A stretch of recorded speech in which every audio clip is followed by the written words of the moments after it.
మొదటి నుంచి exit poll అంచనాలు ఏదైతే చెప్తున్నాయో పంజాబ్ మినహా మిగతా 4 రాష్ట్రాల్లో అతిపెద్ద పార్టీగా బీజేపీ అవతరిస్తుంది అనేది ఇవాళ రిఫ్లెక్ట్ అవుతున్న పరిస్థితి కనిపిస్తోంది. దాదాపుగా 200 స్థానాలకు దగ్గరగా 190 స్థానాల్లో ఉత్తరప్రదేశ్ లో బీజేపీ ఆధిక్యంలో కొనసాగుతోంది. ఎస్పీ కాంగ్రెస్ కూటమి 46 స్థానాల్లో ఆధిక్యంలో కొనసాగుతుండగా బీఎస్పీ 28 స్థానాల్లో ఆధిక్యంలో కొనసాగుతున్న పరిస్థితి. పంజాబ్ లో కాంగ్రెస్ ఆప్ హోరాహోరీ కొనసాగుతోంది.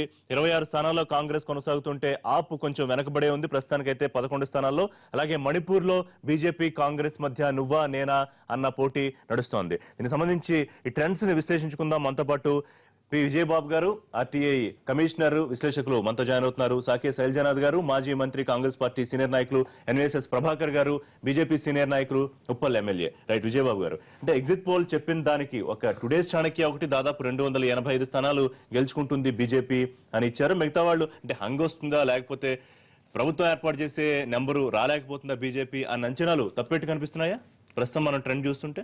వాస్తవానికి ఏంటంటే గతంలో జరిగినటువంటి ఎన్నికల్లో కూడా ఎగ్జిట్ పోల్స్ అన్ని ఒక రకంగా ఇస్తే టుడేస్ చాణక్య చాలా అనూహ్యంగా ఇచ్చినటువంటి ఫిగర్. ఆ ఫిగర్ ని అప్పట్లో బీజేపీ కూడా విశ్వసించలేదు. అలాగే మొన్నటికి మొన్న ఇచ్చినటువంటి రిజల్ట్స్ లో కూడా దాదాపుగా 285, మిగతా అన్ని కూడా 190, 170 ఇలా ఇస్తే చాలా అబ్సల్యూట్ మెజారిటీ అనమాట. అంటే అసలు ఇంకా ఎవరి మీద ఆధారపడాల్సినటువంటి అవసరం లేకుండా ఇచ్చినటువంటి పరిస్థితి. టుడేస్ చాణక్యకి అప్పుడు ఉన్నటువంటి క్రెడిబిలిటీ మళ్ళీ ఇప్పుడు నిలబెట్టుకుందా అనేటువంటి దీంట్లో ఇవాళ ఫలితాలు అనూహ్యమైనటువంటి ఫలితాలు ఇవి చెప్పాలంటే. ఇది ఒక రకంగా నరేంద్ర మోడీ గారికి వ్యక్తిగతంగా కూడా బూస్టప్ గా చూడాలి, కేవలం బీజేపీకే కాకుండా. ఎందుకంటే యూపీలో జరుగుతున్నటువంటి ఎన్నికలు నరేంద్ర మోడీ గారి యొక్క వ్యక్తిగత ప్రతిష్టకి ప్లస్ కాంగ్రెస్ మిగతా కూటమి తిరిగి మళ్ళీ పునరుజ్జీవింపజేసుకోవడానికి ఏమన్నా అవకాశాలు ఉన్నాయా, జాతీయ స్థాయిలో పోలరైజేషన్కి అవకాశం ఉందా అన్న రీతిలో జరిగినటువంటి ఎన్నికలుగా చూడాలి. అలాంటిది ఇవాళ 193 స్థానాలు ఇప్పటికే దాదాపు 278కి వచ్చినాయంటే డెఫినెట్ గా 3/2 స్పష్టమైనటువంటి మెజారిటీతో కంఫర్టబుల్ గా ప్రభుత్వాన్ని ఏర్పాటు చేసే పరిస్థితి ఉంది. ఇది ఒక రకంగా నైతికంగా అంటే డిమానిటైజేషన్ కి ప్రజలు ఇచ్చిన తీర్పుగా ఆయన రేపు ప్రకటించుకునే అవకాశం ఉంది. అయితే ఇదే క్రమంలో కాంగ్రెస్ చూడాల్సిన అవసరం ఉందా?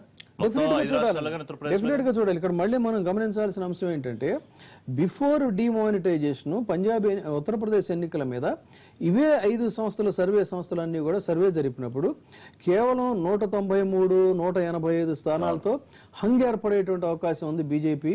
అక్కడ ఏ పార్టీ కూడా స్పష్టమైన మెజారిటీ రాదని అన్ని ఇచ్చాయి.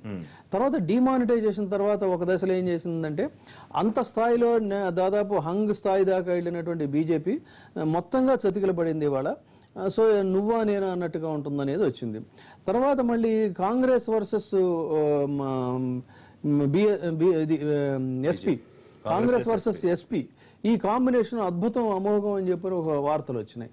ఎప్పుడైతే మళ్ళీ ములాయం సింగ్ యాదవ్ తో అంటే తండ్రితో ఇతను ఎప్పుడైతే కాంప్రమైజ్ అయ్యాడో, ఇవాళ మనం కొన్ని రిజల్ట్స్ చూసినట్టయితే చూడండి, అక్కడ కొంతమంది అంటే దాదాపు ములాయం సింగ్ యాదవ్ సోదరుడు కూడా వెనకంజలో ఉన్నాడు. అంటే వాళ్ళ మీద తీవ్ర వ్యతిరేకత అనేటువంటిది ఉంది.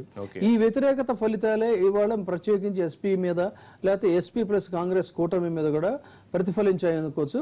అయితే కేవలం అదే రకంగా కాకుండా మొత్తం నుక్ అండ్ కార్నర్ ప్రతి చోట కూడా వ్యక్తిగా తనకు తానే తిరిగినటువంటి పరిస్థితి నరేంద్ర మోడీ గారు. సో నరేంద్ర మోడీ యొక్క ప్రసంగాలకి వాటికి కూడా ప్రజలు ఇచ్చిన తీర్పుగా దీన్ని మనం ఖచ్చితంగా చూడాల్సిన అవసరం ఉంది. శైలజానాథ్ గారు, కొంత ఇబ్బంది పడే పరిణామం అనుకుంటా కాంగ్రెస్ కి. అంటే ఖచ్చితంగా అఖిలేష్ తో జత కట్టిన తర్వాత సరే కొంత మరో రకమైన విశ్లేషణ ఏంటంటే అసలు కాంగ్రెస్ కి 100 పైగా సీట్లు ఇవ్వడమే ఇవాళ అఖిలేష్ స్వయంకృతాపరాధం అని కూడా మరో రకమైన విశ్లేషణ అనిపిస్తున్నాయి. అంటే గెలిస్తే ఆ పొగడ్తలు మెచ్చుకోలు అఖిలేష్ కు దక్కుతుంది, ఓడిపోతే ఆ ముట్టుకేలు కాంగ్రెస్ మీద పడతాయి అనేది విశ్లేషకులు చెబుతున్నమాట. ఇప్పుడు తప్పదా ఇంకా ఆ పరిస్థితి? విశ్లేషకులకి ఏముందిలేండి, ప్రతి ఒక్కరికి కూడా ఏదో ఒక రాజకీయ సానుభూతి ఉంటుంది. అందరినీ ఆ ఘటన ఎట్లా కడతాం, సమస్య లేదు. ఎందుకంటే human being is a political animal. దాని పెద్దగా అంత పెద్ద రాజకీయాలు లేకుండా ఎవరు ఉండరు, ప్రత్యక్షంగానో పరోక్షంగా ఎన్నుకోమని ఉంటారు. బట్ నాకు దీన్ని అంటే అసలుకి యాక్చువల్లీ ఉరికనే ఈ మీడియా లేకపోతే కొద్దిమంది వ్యక్తులు దీన్ని పెద్దగా చేస్తూ వచ్చారు. నా పర్సనల్ అభిప్రాయం అది. ఇంతకు మీతో ఒకసారి చెప్పే విషయం నేనేమంటా అంటే పోయి 2 సంవత్సరాలు ఎలక్షన్ జరిగినప్పుడు అదే ఉత్తరప్రదేశ్లో దాదాపు 72-73 ఎంపీ సీట్లు గెలుచుకున్నారు. 43% ఓట్లు, 44.2 గెలుచుకున్నారు. గెలుచుకున్న తర్వాత మరి డెస్టినేషన్స్ వచ్చాయి. వస్తే నా అంచనా ప్రకారం ఏంటంటే ఆఖరికి ఒక 250 పైన దాటుతాయన్నది అన్నాం. ఎందుకంటే అంత డిమారల్ అయిందనుకో బీజేపీ ఖచ్చితంగా ఆ సీట్లు తగ్గుతాయి. ఇప్పుడు 320, 330 అసెంబ్లీ కాన్స్టిట్యున్సీలో వాళ్ళకి ఆధిక్యత ఉంది, స్పష్టమైన ఆధిక్యత ఎంపీ ఎలక్షన్స్లో. నరేంద్ర మోడీ గారి నాయకత్వాన్ని తీసుకోవడానికి అంత ఆధిక్యత ఇచ్చారు. నరేంద్ర మోడీ గారు తను చెప్పినట్లు చాలా భయంకరంగా పనిచేశాను నేను అని చెప్పుకుంటున్నాడు ఆయన ఆఖరికి. అంటే నేను రాహుల్ గాంధీ గారి స్టేట్మెంట్ ఎగ్జిట్ పోల్స్ తప్పవుతాయి, బీహార్ లో ఏం జరిగిందో మీకు తెలియదు అని వారు వ్యాఖ్యానించారు కదా. అంటే వారికి అంచనా లేదా, లేకపోతే నేను రాహుల్ గాంధీ గారి గురించి నేను మాట్లాడలేదు. నాకు ప్రస్తుతాన్ని నాకు ఎందుకంటే the instantaneous reaction of mind is my instantaneous గుర్తు చేస్తున్నాను నేను మీ పార్టీ అధ్యక్షుడు. సో బహుశా ఎందుకంటే గతంలో చాలా సార్లు ఈ ఎగ్జిట్ పోల్ అన్ని తప్పైనాయి కాబట్టి అవి అనుకూలంగా వాళ్ళ ఫలితాలకి దీనికి తేడా వచ్చింది కాబట్టి బీహార్ తమిళనాడు చెప్పిండొచ్చు. బీహార్ తమిళనాడు తప్పే ఇక్కడ తప్పినా తప్పే అండి. మీరు తప్పే తప్పు, నేను రైట్ అయితే కాదు, ఎవరైనా తప్పే కనుక పార్టీగా ఆయన అట్లా వ్యాఖ్యానించాడు. బట్ ఆ ప్రశ్న ఏంటంటే ఈ రోజున 2.5 సంవత్సరం క్రితం నరేంద్ర మోడీ గారి నాయకత్వంలో ఈ దేశంలో ఎన్నికలు జరిగాయి. ఆయన 330 ఎమ్మెల్యే సీట్లలో ఉన్న దాదాపు స్థానాలు ఎంపీలుగా గెలిచారు. ఎన్నో వస్తాయో చూడాలి. అలా 40 ప్రస్తుతానికి ఆధిక్యంలో 204 స్థానాల్లో 44% చూద్దాం, 44% ఓటు సంపాదించారు. అప్పుడే సంబరాలు జరుపుకుంటున్న పరిస్థితి. ఫిగర్ అటువంటిది. 400 ఎంత 402 291లో 204 కాదండి, ఆల్రెడీ దాదాపు ఇంకొచ్చేసినట్లే కదా. దానికి అక్కడ చూసినప్పుడు ప్రభుత్వాన్ని ఏర్పాటు చేయడానికి 202 సీట్లు కావాలి కదా. 202 అంటే 204, అది 291 అంటే ఎందుకు చేసుకోరు, ఫామ్ అయిపోయినట్టే కదా. ఆల్రెడీ ప్రభుత్వానికి అవసరమైన నంబర్ వచ్చేసింది అక్కడ. సో ఎగ్జిట్ పోల్స్ అంచనాలు మరో రకంగా తప్పుతున్నాయనుకోవాలా ప్రభాకర్ గారు? అంటే దాదాపు హంగొస్తుందా? ఒక 2 డేస్ చాణక్య 245 ఇచ్చారు, మిగతా వాళ్ళంతా కూడా నేను దీన్ని ఎట్లా చూస్తున్నా అంటే ఈ రోజున ఇంతకు ముందు ఏమో తెలియదు కానీ ఇప్పుడైతే ఈ నిమిషం ఇప్పుడు రాజకీయాల్లో భారతీయ జనతా పార్టీ అధికార పార్టీగా ఎవాల్వ్ అయిన తర్వాత, భారతీయ జాతీయ పార్టీ భావజాలం అధికారంలోకి వచ్చిన తర్వాత భారతదేశంలో ఇది భావజాల పోటీగానే పరిణిస్తుంది. ఆర్ఎస్ఎస్ అండ్ బీజేపీకి సంబంధించిన భావజాలు ఓవైపున, దానికి వ్యతిరేకమైన భావజాలు ఇంకో వైపున. భావజాలను ఒప్పుకున్నట్టేనా ప్రజలు? మీరు అప్పుడు ఎందుకు మీరు అంత leading question? So let it be. ఎంతమంది ఇస్తున్నారు ఆఖరికి? 44 దాటిందా, 45 అయిందా, 50 అయిందా, 70 అయిందా, 100 అయిందా, లేక చూడడానికి వీల్లేదు. మాట్లాడదాం ఇంకా మిగతా అంశాలు. అంటే ఎగ్జిట్ పోల్స్ చెప్పిన దాదాపు ఒక యావరేజ్ తీసుకుంటే మనకి 180, 190 వరకు వచ్చి ఆగాయి. మ్యాజిక్ మార్కు దాటదు అనుకుంటే. సో ఎగ్జిట్ పోల్స్ భిన్నంగా వస్తుంది అనుకోవాలా ఇవాళ? అంచనా తప్పే అంటే ఇప్పుడు టుడేస్ చాణక్య 285 దాకా వస్తాయని అదొకటే చెప్పింది. తర్వాత బీజేపీ యొక్క ఇంటర్నల్ సర్వే ఎన్డీటీవీ కూడా 273 చెప్పింది. ఎన్డీటీవీ కూడా చెప్పింది. తర్వాత బీజేపీ ఇంటర్నల్ సర్వే కూడా ఆధారంగా చేసుకుని అమిత్ షా గారు చివరి దశ ఎన్నికల కంటే ముందు 300 స్థానాలు ఖచ్చితంగా భారతీయ జనతా పార్టీకి వస్తాయని చెప్పారు. ఇది అంటే ఆ యొక్క ఓటర్ యొక్క నాడిని పరిశీలించడం జరిగింది. ఈ మొత్తం ఓవరాల్ గా మనకు కనబడింది. లాస్ట్ టైం కూడా మీరు ఒకసారి గమనించినట్టయితే పార్లమెంట్ ఎన్నికల సమయంలో కూడా మోడీ గారికి అంత మెజారిటీ వస్తుందని చెప్పలే. కానీ వాస్తవ రూపంలో ప్రజలందరూ కూడా మోడీని రాహుల్ గారిని కంపేర్ చేశారు. కంపేర్ చేసి మోడీ లాంటి వ్యక్తి దేశానికి ప్రధానమంత్రి కావాలి అని అనుకున్నాక ల్యాండ్ స్లైడ్ గా వన్ సైడ్ గా వేసుకుంటూ వచ్చారు ఉన్నటువంటి దగ్గర అవకాశాలు కాడ. ఇప్పుడు ఉత్తరప్రదేశ్ సంబంధించిన విషయానికి వచ్చేసరికి ఈ గత 5 సంవత్సరాల పాలనలో శాంతి భద్రతలు ఎంత ఘోరంగా క్షీణించాయో అర్థమవుతుంది. మహిళలపైన అత్యాచారాలు ఎలా పెరిగిపోయినాయో అర్థమవుతుంది. తర్వాత మోడీ గారు తన యొక్క ప్రస్తావనలో రాజస్థాన్ అభివృద్ధి చెందుతోంది, మధ్యప్రదేశ్ అభివృద్ధి చెందుతోంది, కేంద్రంగా మేము అన్ని పక్షాలకి సహకారం అందిస్తున్నాం, కానీ యూపీ ఎందుకు అభివృద్ధి చెందటం లేదు అని చెప్పి వారు ఒక్కొక్క ప్రశ్న వేసినటువంటి ఒక అంశాన్ని ప్రజలు రిసీవ్ చేసుకున్నారు. ఇక్కడ ఫ్యామిలీ ఫ్యూడే ములాయం సింగ్ యాదవ్ సంబంధించినటువంటి పార్టీ మొత్తం కూడా కుటుంబ రాచరిక వ్యవస్థలో కొట్టుమిట్టాడుతున్నటువంటి ఒక పార్టీ. వీళ్ళ పెత్తనాన్ని, వీళ్ళ యొక్క రాజకీయమైనటువంటి ఒక దీన్ని, మన బాధ్యతల్ని ప్రజలు తిరస్కరించారు. ఆ కుటుంబ కలహాలు, అప్పుడు జరిగిన హైడ్రామా కూడా మీకు కలిసి వచ్చి ఉండొచ్చు. కలహాలు అనేది ప్రజలు చీదరించుకునేటట్టుగా నడిచింది. తర్వాత పరిపాలన కూడా చీదరించుకునేటట్టుగా నడిచింది. ప్రత్యామ్నాయంగా బీజేపీకి పార్లమెంట్ ఎన్నికల్లో భారీ మెజారిటీ ఇవ్వడం, పెద్ద మొత్తంలో ఒక రోల్ మోడల్ గా అఖిలేష్ ని కోరుకున్న పరిస్థితి గురించి కూడా మనం మనం విశ్లేషించుకున్నాం కదా. చెప్పుకుంటే అయిపోతుందా అండి? అసలు ఉన్నట్టయితే ఆయన మీద చాలా హై ఎక్స్పెక్టేషన్ తో ఫస్ట్ టైం అవకాశం ఇచ్చారు. ఇచ్చినాక miserably, literally, politically, administrative point of view ఈ ఫెయిల్డ్ లైక్ ఎనీథింగ్. అటుంటప్పుడు మళ్ళీ యువత ఆయన పట్ల ఎందుకు చూస్తారు? మళ్ళీ ఎందుకు ఆలోచిస్తారు? ఆలోచించే అవకాశం లేదు. అరే ఒక రేపు కేసు ఎదుర్కొంటున్నటువంటి మంత్రి మన పలాయనం చిత్తగిస్తే ఆయన సస్పెండ్ చేయకుండా ఉంటాడా అండి? కొంత ఆసక్తికరమైన మంత్రివర్గం నుంచి బర్తరఫ్ చేయాలి. గాయత్రి ప్రజాపతి ముందంజలో ఉన్నాడు ఇప్పుడు ఆయన ఉండొచ్చు కానీ ఒక రకమైనటువంటి ఒక ఆరోపణ ఎదుర్కొన్నాడు కదా. ఎదుర్కొన్నటువంటి మనిషిని కొనసాగించడం ఏంటండి? ఒకరోజు డ్రాప్ చేస్తాడు, ఒకరోజు తీసుకుంటాడు, ఒకరోజు ఆయన అజ్ఞాతంలోకి వెళ్తాడు. ఏంటండి అది? ప్రజలు గమనించారా?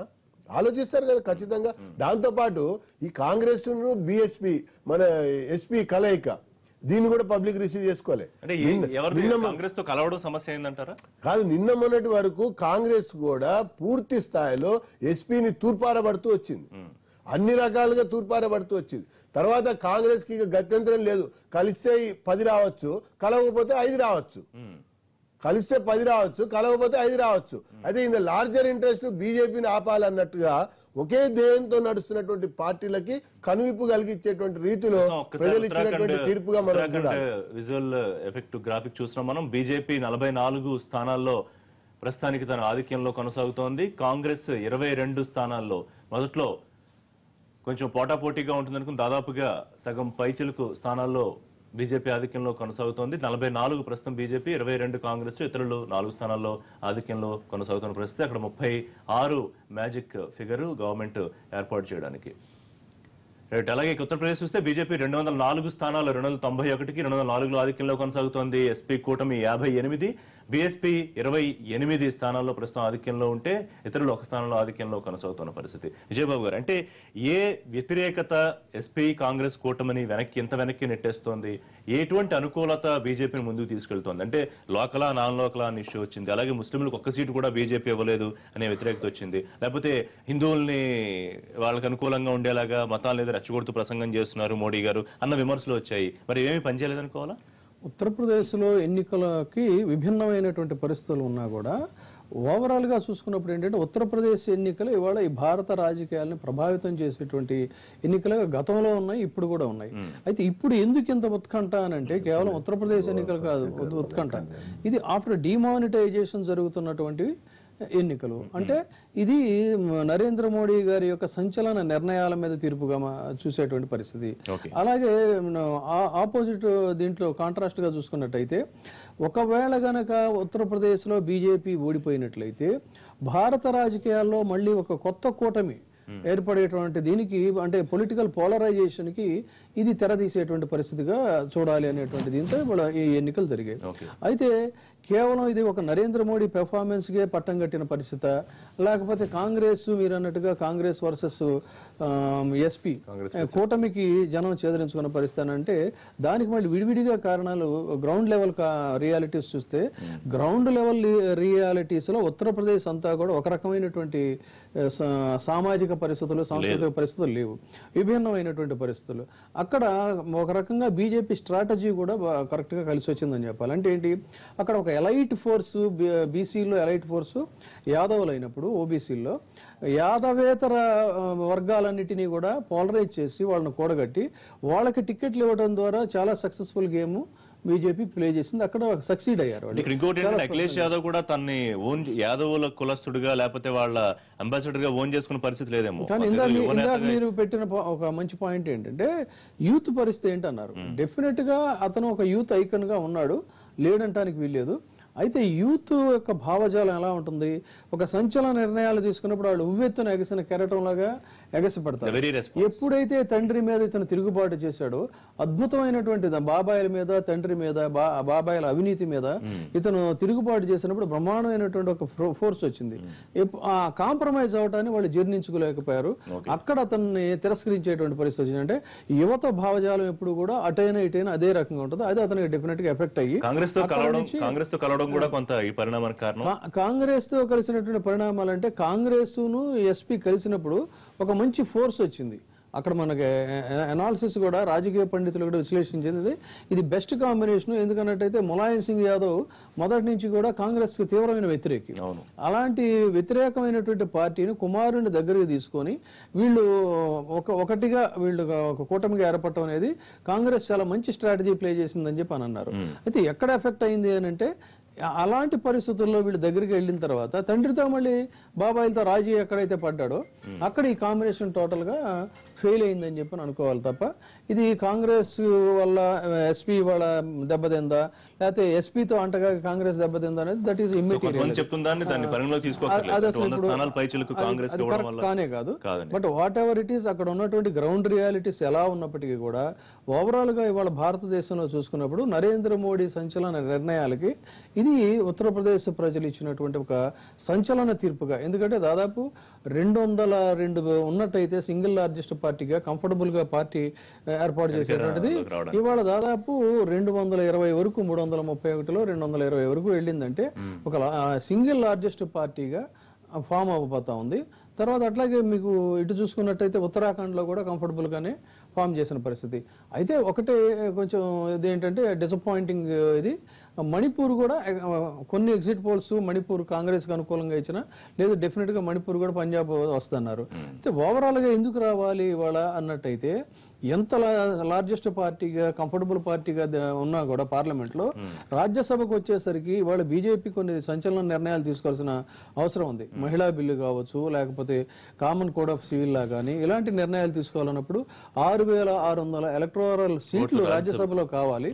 అలా కావాలన్నట్లయితే ఇక్కడ ఇవాళ ఈ 5 రాష్ట్రాల్లో మెజారిటీ రాష్ట్రాల సీట్లను బీజేపీ కైవసం చేసుకుంటే ఈ డిమానిటైజేషనే కాకుండా రాబోయే కాలంలో మరిన్ని సంచలనాత్మకమైనటువంటి నిర్ణయాలు ప్రధాని నరేంద్ర మోడీ తీసుకోవడానికి అవకాశం ఉంటుంది. కాబట్టి అందువల్ల ఈ ఎన్నికల్ని అంత వాళ్ళు ప్రతిష్టాత్మకంగా తీసుకున్నారు. బట్ మొత్తంగా చూసుకున్నప్పుడు వాళ్ళు ఊహించిన దానికంటే కూడా ఉత్తరప్రదేశ్ లో మంచి ఫలితాలు వచ్చాయని చెప్పి అనుకోవచ్చు. జల్దేనాథ్ గారు, మణిపూర్ లో ప్రస్తుతం కాంగ్రెస్ 7 స్థానాల్లో ఆధిక్యంలో కొనసాగడం, తర్వాత పంజాబ్ లో దాదాపు 37 స్థానాల్లో ఆధిక్యంలో కొనసాగడం. సరే, పంజాబ్ లో దాదాపుగా అధికారంలోకి వచ్చే అవకాశం కనిపిస్తోంది. సో ఉత్తరప్రదేశ్ కాసేపు ఈ నెంబర్ని బట్టి అనుకుంటే కనుక ఉత్తరప్రదేశ్ ఓటమి నుంచి ఊరట పొందడానికి పంజాబ్ ఒక ఊరట అనుకోవచ్చు.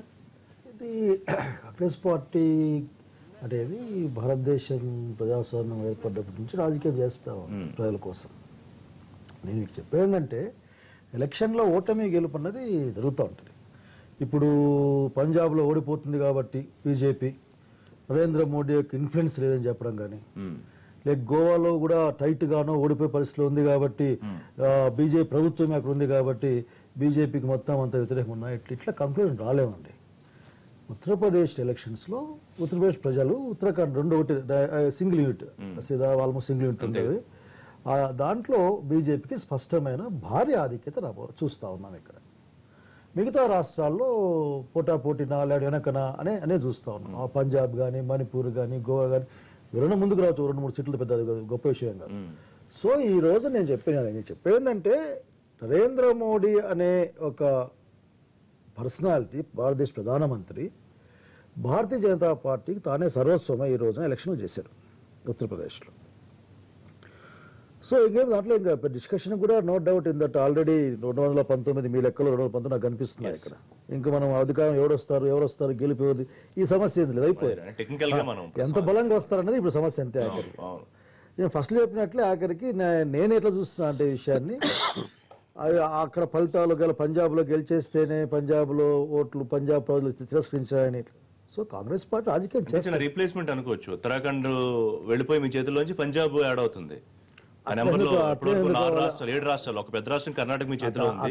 ఇవన్నీ ఇది పెద్ద అన్యాయం. మీరు ఆఖరికి ఈ రాష్ట్రం పోయింది ఆ రాష్ట్రం వచ్చింది ఇట్లాగా సమస్య. ఏ రాష్ట్రం ప్రజలు ఆ రాష్ట్రం కాదు, ఏ రాష్ట్రం ప్రజలు ఏ రాష్ట్రం ప్రజలు ఆ రాష్ట్రం, ఏ రాష్ట్ర అసెంబ్లీ ఆ రాష్ట్ర అసెంబ్లీ. మేము ఇక్కడ గెలిచాం కాబట్టి అక్కడ అధికారం ఇవ్వంటే ఎవరెవరు కదా ఇస్తారా ఎవరన్నా? అంటే ఓవరాల్ గా ఏంటంటే బీజేపీ వెలుగు రోజు రోజుకు తగ్గిపోతున్న పరిస్థితి అసలు మీరు చాలా ఏంటంటే మధ్యకాలంలో గమనిస్తున్నా. బహుశా అందరూ ఒక మైండ్ సెట్ లకి నెట్టబడ్డారు. అది ఐచ్ఛికమా బలవంతమా నాకు తెలియదు కానీ ఏంటంటే 2 సంవత్సరాల క్రితమే భారతీయ జనతా పార్టీ భారతదేశంలో అధికారంలోకి వచ్చింది. అవును, కాంగ్రెస్ పార్టీ విధానము లేదా కాంగ్రెస్ పార్టీ పట్ల అవిశ్వాసాన్ని ప్రకటించారు 2.5 years. నిజంగా నరేంద్ర మోడీ భారతీయ జనతా పార్టీ యొక్క భావజాలానికో లేక వారికి ఆధిక్యత పెరిగింటే, ఆమోదం పెరిగింటే వాళ్ళ అన్ని విధాలుగా వాళ్ళ యొక్క ఓటింగ్ శాతం పెరుగుతూ రావాలి భారతదేశంలో. అన్ని రాష్ట్రాల్లో వాళ్ళు వస్తుంది. ఎందుకంటే నేను ఇంతకుముందు బీజేపీ మిత్రుడు మాట్లాడుతూ అసలు అండమాన్ దగ్గర నుంచి ఆకాశం గెలిచామని చెప్పాడు. ఓకే, నిజం, వాస్తవం కూడా చూసాం, అండమాన్లో గెలిచారు. ఏమంటా అంటే దీన్ని చూడకుండా ఈ 4 సీట్లు ఓడిపోయారు, 5 సీట్లు ఓడిపోయారు. ఈ పాయింట్ మీ అనాలిసిస్ వారు మొదటి నుంచి ఇందాక చెప్పింది కూడా ఏంటంటే మీరు సీట్లుగా చూడాల్సింది ఓటింగ్ పర్సెంటేజ్ బట్టి ఆ ప్రభావం మనం అంచనా వేయాలి. బీజేపీ లేదా భారతదేశంలో కాంగ్రెస్ పార్టీ ఉండదా? అలాగే చూడాలా. ఒక పాయింట్ ఏంటంటే ముక్త కాంగ్రెస్ అనేటువంటిది మాత్రం అది ఆయన ఆశయం కావచ్చు కానీ నరేంద్ర మోడీ గారికి, ఎందుకంటే ఆయన కరుడు కట్టినటువంటి కాంగ్రెస్ వ్యతిరేకి కాబట్టి. అయితే ప్రజాస్వామ్యంలో ఉన్న గొప్పతనం ఏంటంటేనండి, ఎక్కడా కూడా ప్రజలు చెక్స్ అండ్ బ్యాలెన్సెస్ అని ఇప్పుడు ఉంటా ఉంటాయి. అంటే ఒక 125 సంవత్సరాల పార్టీని గ్రాస్ రూట్స్తో సహా పెకిలించి అవతల పడేస్తాను అనేటువంటిది ఏ వ్యక్తికి సాధ్యం కాదు. ప్రజాస్వామ్యంలో ఉన్న గొప్పతనం అదే. ఇప్పుడు మనం ఇది చూసుకున్నట్టయితే పంజాబ్ అనేటువంటిది ఒకప్పుడు తీవ్ర వ్యతిరేకత ఉన్నటువంటి రాష్ట్రం కాంగ్రెస్ కి. 1 సెకండ్ సార్, సారీ అంటారు. ఉత్తరప్రదేశ్ ప్రస్తుతం మనం తాజా పరిస్థితి చూస్తున్నాం. ఉత్తరప్రదేశ్ లో బీజేపీ 219 స్థానాల్లో ఆధిక్యంలో కొనసాగుతోంది. ఎస్పీ కూటమి 63, బీఎస్పీ 38, బాగా వెనకబడి 38 స్థానాల్లోని తన ఆధిక్యాన్ని ఇప్పటివరకు నిరూపించుకోగలుగుతోంది. 11 స్థానాల్లో పోటీ చేసిన చోట్ల ఇతరులు ఆధిక్యంలో కొనసాగుతున్న పరిస్థితి. సో చాలా క్లియర్ గా ఇప్పటికే ఆధిక్యం దిశగా చూసుకుంటే మ్యాజిక్ ఫిగర్ ప్రభుత్వం ఏర్పాటు చేయడానికి కావాల్సిన సంఖ్యను బీజేపీ ఆల్రెడీ తన ఖాతాలో వేసుకుంది. అదే ఇక మనం ఉత్తరప్రదేశ్లో అధికారం గురించి ఆలోచించక్కర్లేదండి. అయితే ఆ విషయంలో ప్రజలు ఇచ్చినటువంటి తీర్పుగానే చూడాలి. కానీ ఆయన ఉన్నటువంటి ఆశయం ముక్త కాంగ్రెస్. ముక్త కాంగ్రెస్ అనేటువంటిది ముక్త కాంగ్రెస్ కావచ్చు, ఇంకోటి కావచ్చు. అట్లాగే ఇక్కడ గతంలో కూడా కేసీఆర్ గారు కూడా టీడీపీని రూట్ అవుట్ చేయాలని, ఏ వ్యక్తులైనా సరే వాళ్ళ అధికారంలో ఉన్నప్పుడు వాళ్ళ రకంగా ఒకవేళ ఆశపడటం లేకపోతే ఆ అధికారం అనేటువంటి దీని పవర్తో వాళ్ళు ఏదో ఊహిస్తారు. కానీ పార్టీలను రూట్ అవుట్ చేయడం అనేటువంటిది ప్రజాస్వామ్యంలో సాధ్యం కాదు. అందుకని వాళ్ళు పంజాబ్ విషయానికి తీసుకున్నట్టయితే వాళ్ళకు అంటే పూర్తిగా ఒక నిరాశ ప్రస్థానంలో ఉన్నటువంటి కాంగ్రెస్ పార్టీకి డెఫినెట్ గా ఇది వాళ్ళకు ఒక ఊపిరిచ్చినట్టు, ఊపు కాకపోవచ్చు కానీ ఊపిరిచ్చినట్టు. ఎందుకంటే తీవ్ర వ్యతిరేకత ఉన్నటువంటి రాష్ట్రం, దాదాపు 10 సంవత్సరాలుగా ఆ రాష్ట్రంలో అధికారంలో లేదు కాంగ్రెస్.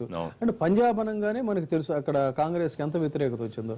అలాంటి రాష్ట్రంలో తిరిగి మళ్ళీ ఇవాళ ఒక కంఫర్టబుల్ స్థాయిలో, దట్టు ఏంటంటే అధికారంలో ఉన్నటువంటి బీజేపీ ఎక్కడో 3వ స్థానంలో పడిపోయేటువంటి పరిస్థితుల్లో ఇవాళ వాళ్ళు అక్కడ అధికారంలోకి రావడం, మణిపూర్ లాంటి చోట నువ్వా నేనా అన్నట్టుగా ఉండటం, అంతేకాకుండా వాళ్ళు ఉత్తరాఖండ్లో కూడా చూసుకున్నట్టయితే ఒక బలమైనటువంటి ప్రతిపక్షంగా ఉండటం, ఇవన్నీ చూసుకున్నప్పుడు ఏంటంటే ఒక పార్టీని రూట్ అవుట్ చేయడం అనేటువంటిది సాధ్యం కాదు.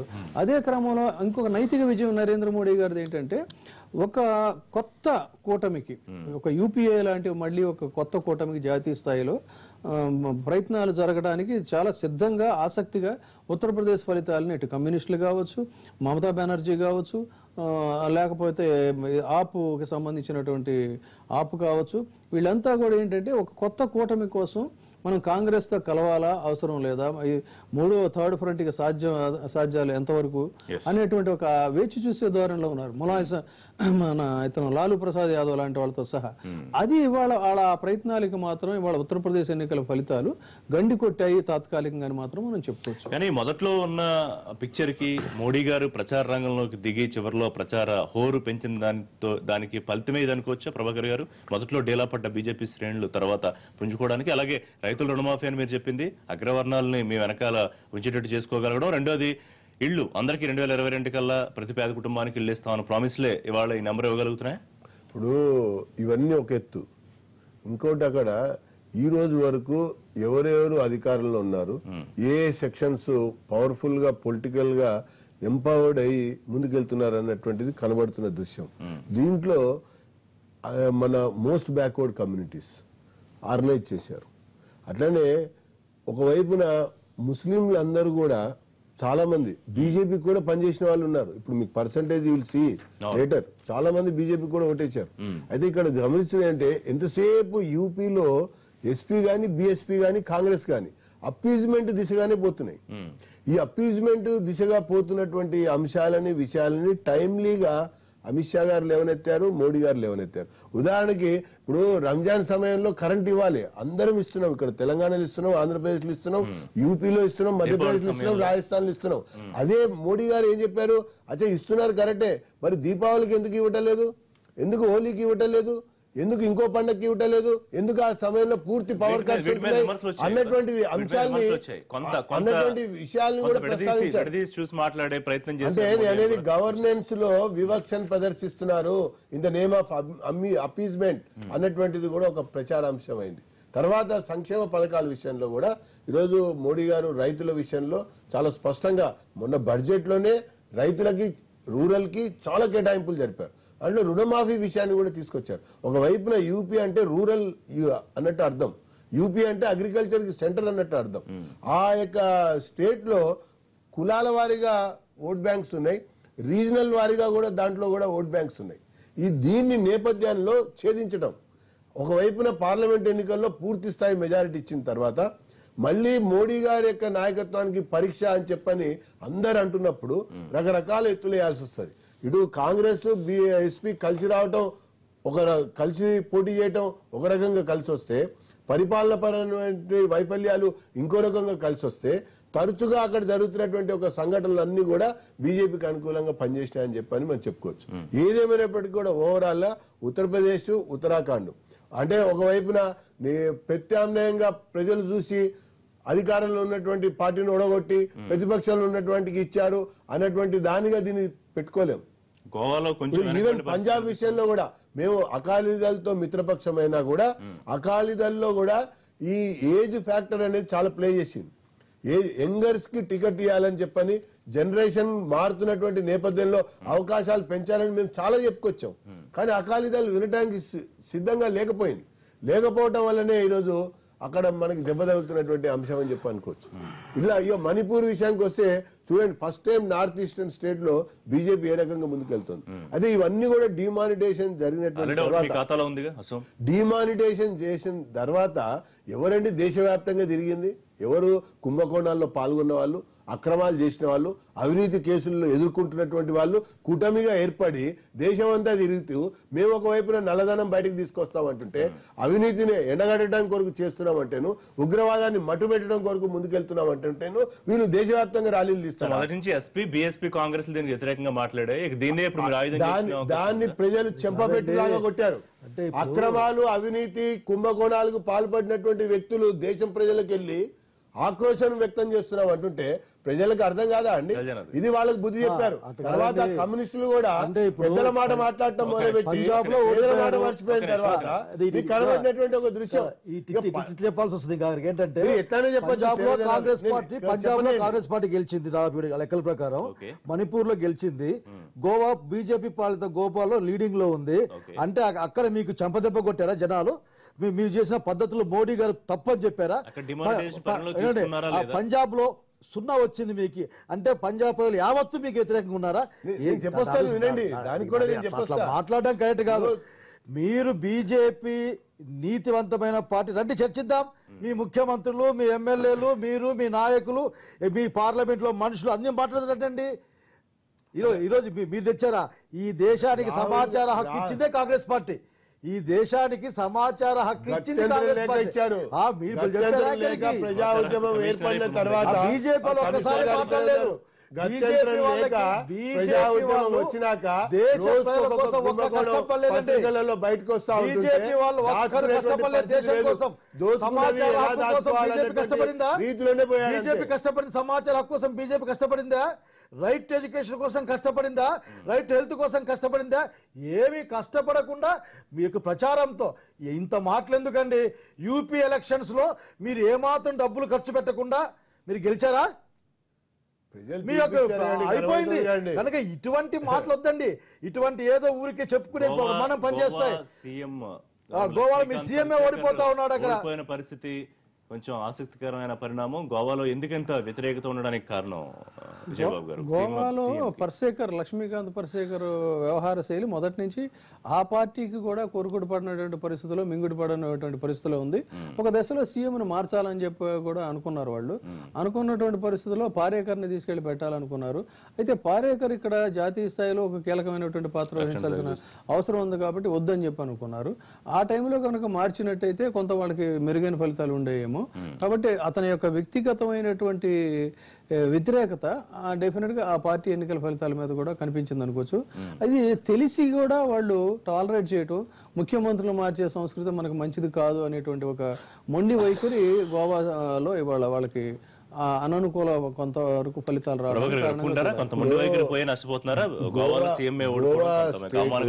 గోవా స్టేట్ ప్యూర్లీ మనోహర్ పారికర్ యొక్క నేతృత్వంలోనే అధికారంలోకి వచ్చింది, బీజేపీగా కాదు అక్కడ అంతకుముందు కూడా.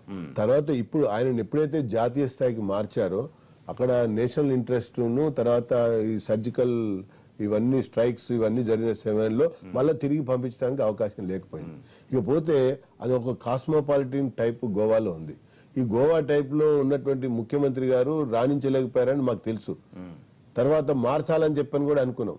కానీ అక్కడ నేషన్ ఇంట్రెస్ట్ దృష్ట్యా ఆయనని ఆ కీలకమైన శాఖ నుంచి మార్చకూడదని చెప్పని మార్చలే. మాకు జరుగుతున్నటువంటి పరిణామాలు అర్థమవుతున్నాయి. కానీ జాగ్రత్తలు తీసుకుని అధిగమించడం కొరకు సమయం చాలా తక్కువైపోయింది అప్పటికి. ఇంకా పోతే మిగతా రకరకాల ఈక్వేషన్స్లలో అక్కడ గోవా చివరి ఫలితాలు వచ్చేసరికి తెలుస్తుంది. అంత ఇప్పుడు ముఖ్యమంత్రి ఓడిపోతాడా అని చెప్పని నేను నిన్న కూడా చెప్పాను. నేను ముందే మీకు ఒక అంచనా ఉంది? అంచనా ఉంది మాకు ఇంటర్నల్ గా మాకు ఉండేటువంటి రిపోర్ట్స్ ఉన్నాయి. కాకపోతే దాన్ని ఎట్లా ఓవర్కమ్ చేయాలి, ఎట్లా దాన్ని మళ్ళా మనం ఇచ్చేసుకోవాలనేటువంటి విషయంలో అక్కడ సమయం చాలా తక్కువైపోయింది ఒక విషయం. తర్వాత ఓవరాల్ గా ఒక విధానం తీసుకున్నా, ఒక నినాదం తీసుకున్నా పార్టీ హెడ్స్ అనే వాళ్ళు ఉంటారు. పార్టీ హెడ్స్ వాళ్ళు ప్రజలకు వెళ్ళేటువంటి విషయంలో అరే మీరు పార్టీకి సంబంధించిన స్టార్ క్యాంపెయినర్లే కుంభకోణాల్లో కూరుకుపోతే వాళ్ళే ఒక డిమానిటైజేషన్ కి వ్యతిరేకంగా మాట్లాడుకుంటూ పోతుంటే ప్రజలు ఎట్లా రిసీవ్ చేసుకుంటారండి? ఈరోజు పంజాబ్ లో గెలుపు కెప్టెన్ అమరేంద్ర సింగ్, పంజాబ్ లో గెలుపు కెప్టెన్ అమరేంద్ర సింగ్, ఆ ప్లాస్టిక్ కమిషన్ల వేరే విషయం దౌర్జన్యం చూస్తా అసలు రాహుల్ ప్రచారం చేసి కూడా చాలా తక్కువ. ప్రజల డబ్బును కొల్లగొట్టి ఆఖరికి కొన్ని కంపెనీలకు ఇచ్చే అవకాశం తప్ప అదే స్కామ్ ఆఖరికి ఈ రోజున. మణిపూర్, పంజాబ్ లో కాంగ్రెస్ ఆధిక్యంలో కొనసాగుతుంటే ఉత్తరప్రదేశ్, ఉత్తరాఖండ్ లో బీజేపీ స్పష్టమైన ఆధిక్యాన్ని దూసుకెళ్తున్న పరిస్థితి. చిన్న బ్రేక్ తర్వాత చర్చ కంటిన్యూ చేద్దాం.